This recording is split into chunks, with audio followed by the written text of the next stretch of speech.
Hi everybody, this is Linda Bennett with Metaphysically Speaking, and we are coming back to you and we are discussing UFOs, unidentified flying objects, but not by them. They know exactly who they are. Like if you were flying from here to California, and somebody in the mountains who lived there for years happened to look up in the sky, you'd be unidentified to them. Not to you, and not to others who absolutely know what a plane looks like. So you have to look at this from a different perspective. Now, I know UFOs have been covered on radio shows like Coast to Coast, which is on at night. I think it's on 10 o'clock, which is when you can review the night before.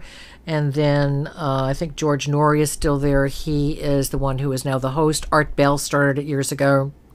And they do cover UFOs, but unfortunately, I guess they like that format. They tend to take the nutcases. I don't deal with the nutcases. They've got enough of a format elsewhere on local radio with Rush Limbaugh and all the other craziness. I'm giving you accurate person-to-person information. My own experiences I will discuss now with you. And what I'm telling you is 100% accurate. And after I discussed it on a television show I had at the time, I got 3 officers over a period of a month from MacDill Air Force Base. 2 came in uniform. 1 came in civvies, as they say, and showed me his ID because he was afraid somebody might see him. And they... for a consultation, yeah. They didn't just come knock on my office door and say, "Hey, Linda." They came because they wanted to share with me their own UFO experiences and how each of them had gone to a superior who said, one said, "I don't want to hear another word. It'll go on your record and you'll be thrown out. And you're a corporal," and one was 2 were generals and one was a corporal.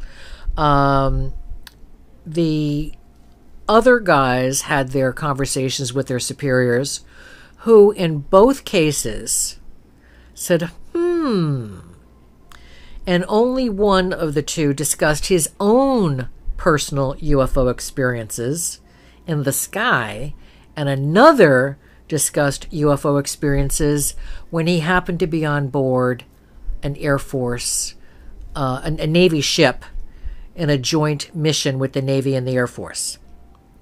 And he watched UFOs come up out of the water, which I don't know if we're going to have time to discuss, but they have done programs on the History International channel, on the Learning channel, on the Discovery channel, and you can catch them, and perhaps they're on the web, I have no idea, but you can find out how many people out to sea have had UFO experiences, including a nephew of mine.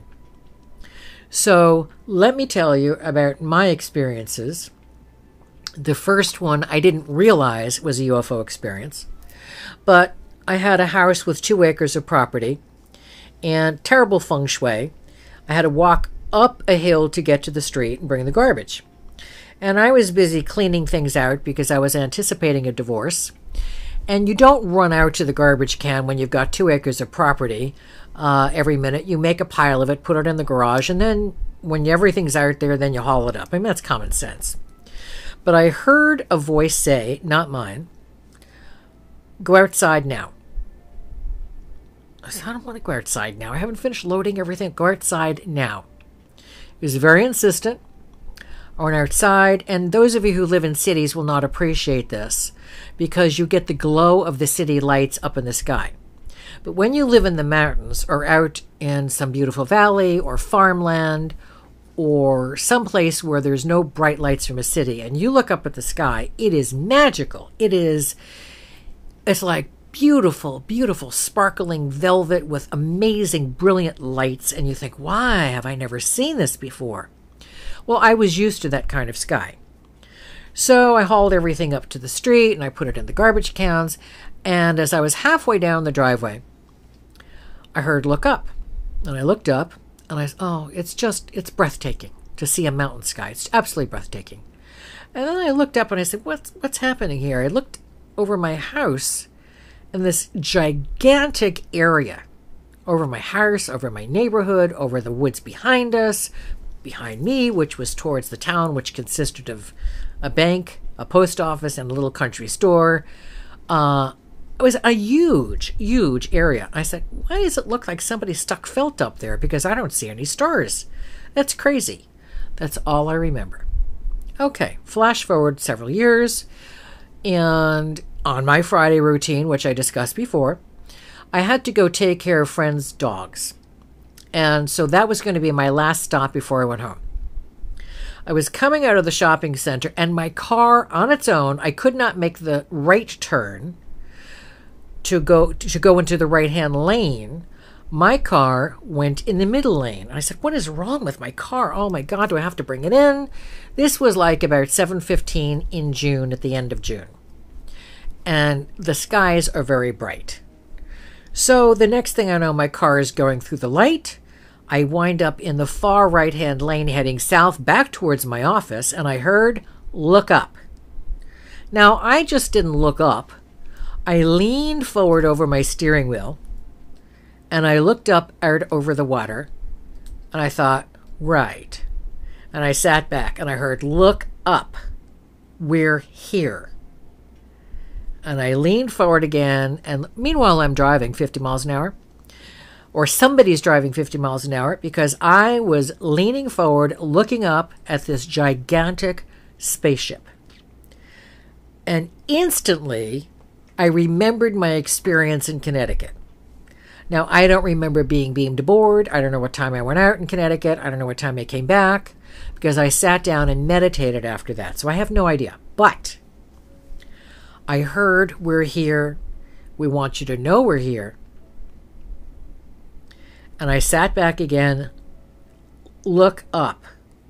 I leaned forward again, and there was this mind communication back and forth. It was like a gentle wave back and forth between me and this gigantic ship. And I said, how am I going to describe the size of this ship? The shape was, think of a stop sign, pull it wider, and then make it taller than wider.